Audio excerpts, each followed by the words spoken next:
เอามาหินมาหุ้ยแคม เอาหุ้ยจากที่ไหนไปเนี่ยของนาคเดชกิจกรรมในชีวิตของแฟนเรียนมาดาผู้เลยแล้วก็ดีขึ้นเนาะข้าพเจ้าจะมีเรียนเบื้องต้นจากนั้นก้อนบนพื้นฐานการสนับสนุนอย่างเต็มที่เนาะขอบคุณใจหลายส่วนเลยข้าพเจ้าก็ได้ร่วมทุกกิจกรรมกวนของพระท่านมีกิจกรรมหรือมีโครงการนี้ที่ว่าประชาชนก็ให้ไปตามมีตามเกิดเลยตามแนวคิดของเดิมเนาะวอล์กไซกับ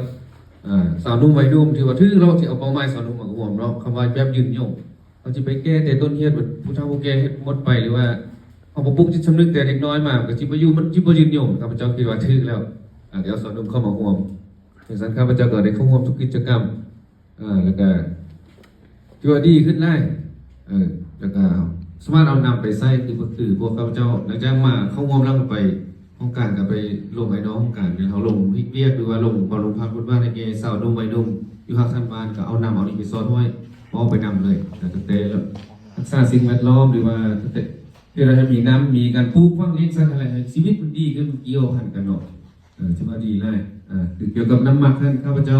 ก็ได้เอาไปเนาะไปลองเนาะเขาไปลองอยู่ส่วนขั้วเพื่อนเอาดีคือว่าดีแล้วก็ไปข้างๆกับไปแนะนำไปสู้เข้าหรือเอาไปแก้ไอ้สาวนุ่มนุ่มใส่จำนวนเล่นบางบ้านเนาะหรือว่าไปทดลองใส่อันอื่นก็ที่ว่าดีขี้เยื่อนี่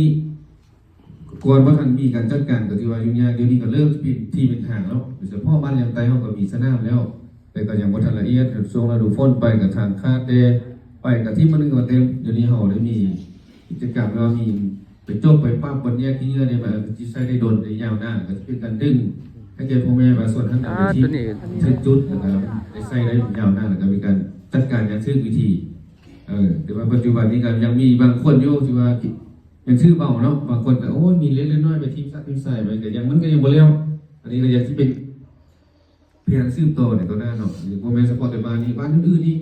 จะมีร้อยครอบครัวตัวอย่างร้อยครอบครัวจะมีครอบครัว2 ครอบครัวมันจะตั้งปฏิบัติมันจะได้เป็นผู้เป็นตาซอยกันระดมผู้ระดมแนวคิดเลยเพราะว่าเขาเคยเฮ็ดมาในปีที่ก่อนจนว่าเท่าเดี๋ยวเกณฑ์เนาะเนี่ย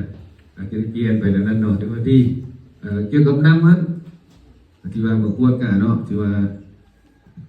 การเอาที่เยื่อนี่ก็เขาจัดการแล้วมันคือที่ให้ไว้สิ่งที่ข้าพเจ้าเป็นห่วงเดี๋ยวนี้ก็คือผลงานเทว่าเนาะที่ว่าจุดแต่ห้อยกองมาห้องแต่ยังไตห้อยยิดก่อนที่ว่าโรงงานเนี่ยพวกเขานำไซกับที่ว่าอันตรายมาได้แล้วก็ข้าโรงงานลงไปพ้นมันจะมีพ้นระยะยาวไปฮอดไส้น้ำบาคนเนาะที่ว่าไปเก็บมันอาจจะจืดจางไปเลยไปคนน้ำหนักก็จะว่ายังยาวนะแต่ว่าเขาโบสกัดกั้นอยู่อันนั้นพ้นมันจะได้ผลอะไรตอนนั้นเนาะสังเกตได้คือข้าพเจ้าจะไปข้ามป่าก็คือข้าพเจ้าลองอันนี้เป็นไส้น้ำมันทาเลยเพราะว่าโรงงานอยู่นั้นมีไส้น้ำมันทาไล่ผ่านโรงงานอยู่ถึงอะไร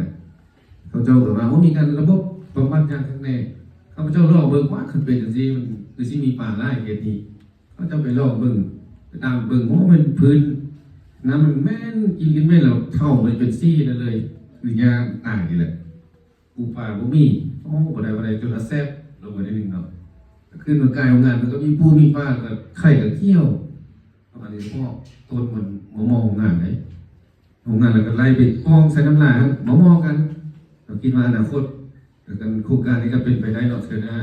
พอเราไปพูดจุดถึงโครงงานนั้นแล้วก็ใช้โครงงานแล้วก็ระยะไกลๆเนาะเขาใช้ซื้อโตถือว่าดีเนาะถือว่าดีสูงเสย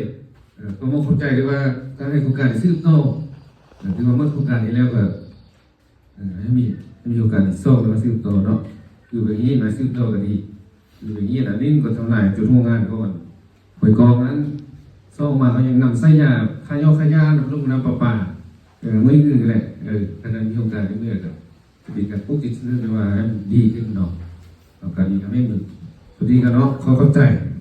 น่าฟังก่อนช่วยดึงเอาทุนทอนจากสากลบ่จากภาคส่วนต่างๆมาวางเงื่อนไขจัดตั้งปฏิบัติอยู่ในเทศบาลเมืองลำปางช่วยพวกเขาเนาะอันนี้ก็เมื่อวานเมื่อคืนนี้ทางปกครองเมืองก็ได้ชี้นำยังแข็งแรงกันและให้แผนกการทรัพย์พวกเขานี้กิจกรรมพวกเขานี้เราได้สอบหาวิธีก็คือทางกรรมการผลบอลเมื่อกี้นี้เนาะอันนึงมันเป็นประชาชนบริจาคเสียเงินหลายอันที่2มาผู้รับเหมาบ่มีกำไรอันที่3มาแล้วปัญหาการเก็บเงินที่เนื้อบ่มีการแยกที่เนื้อแล้วมันก็ให้ปัญหาการเก็บเงินที่เนื้อพวกคนทุกอย่างเนาะคิดว่าในตัวหน้าบ้าน ในอย่างพวกเรานี้อาจจะมีระบบการบริหารการจัดการที่ดีขึ้นยกตัวอย่างมันมีสนามแล้วพวกเราต้องมีระเบียบการคุ้มครองพวกเราต้องมีบัญชีครอบครัวต้องมีบัญชีห้างร้านต้องมีบัญชีผู้ประกอบการที่ว่านอกจากครอบครัวทั่วไปพวกเราจะเฮ็ดอะไรในการเกิดเหตุที่เนี่ยเนาะแล้ววันนี้ครอบครัวที่มีธุรกิจมีกิจการใหญ่เป็นการค้าการบริการพวกเราจีแบ่งกันบริการคืออะไรเนาะจีให้กับเจ้าไปทุ่มเองบ่หรือว่าจะมีผู้รับเหมาเดือนนึงเอาไปทิ่มจากเครือแล้วในการใส่ใจายค่าบริการผู้เอาไปทิ่มนั้นเราจีเฮ็ดอะไรอันนี้หมายความว่าที่มอบให้ในบ้านการจัดตั้งหรือว่าทางโครงการนั้นช่วยมีทิศทางให้ในบ้านของเขานี้มีแผนในการจัดตั้งปฏิบัติให้มันมีความยืนยงทางสนามพุทธและก็ทางแม่น้ำลำเซและก็ทางครอบครัวให้มันเป็นต้องสู้อันในการหมุนเวียน พอโอกาสเวลานี้เนาะข้าพเจ้ายังมีความเห็นประกอบคือดังนี้เรื่องมาเนาะที่ว่าทางโครงการผู้อย่างที่เด่นครอบครัวนี้เท่าได้15,000 เบาะ 20,000 เบาะเดือนหนึงอาจจะเก็บจัดเทื่อพวกเขาก็จะได้มีกฎระเบียบมาตรการบ้างเสร็จกันนั้นนะ ก็ได้พอสมควรแต่ว่าบอลทักคันทิมขี้เหยื่อนะแล้วก็เพียงพ่อคือบานยางเนื้อนี่มีฮอตซองหอยครอบครัวเอาไปการประกอบความเห็นและการเสนอผมมีอย่างมีแต่เท่านี้นะเข้าใจ ข้าพเจ้าก็มีความคิดความเห็นเนาะข้าพเจ้าตัวแทนของการปกครองบ้านเมืองฮีทเนาะบอกในการขี้เหยื่อนี้ก็ถือว่าบ้านเมืองฮีทเราก็พบความยุ่งยากวิธีทำโครงการเพิ่นได้เบาไปมา ห่วงของส่วนในมือนี้เนาะสภาพมาในหาดของเขาก็เมื่อกี้ก็ ยังบ่มีบอลจะทิมทีก็เฉพาะบ้านของพวกเขาเยอะเพราะว่ายังทิมซ่าซ่ายยังบ่มีบอลทิมเรื่องทีเยอะว่าสองคนจุดเรื่องจะทิมทีเยอะว่า แต่ละบ้านเนาะเนี่ยถือระทับแพงมีข้าพเจ้าก็ตั้งหน้าก็จะตั้งบ้านในกองเนาะเพราะบ้านในกองเนี่ยเพราะทิพย์ที่เงื่อคือว่าบ่มีเนาะระยะที่ผ่านมานั้นเขาบอกคือคุดคุ้มพากันไป ก็ไม่แยกเลยจะลุกปฏิบัติ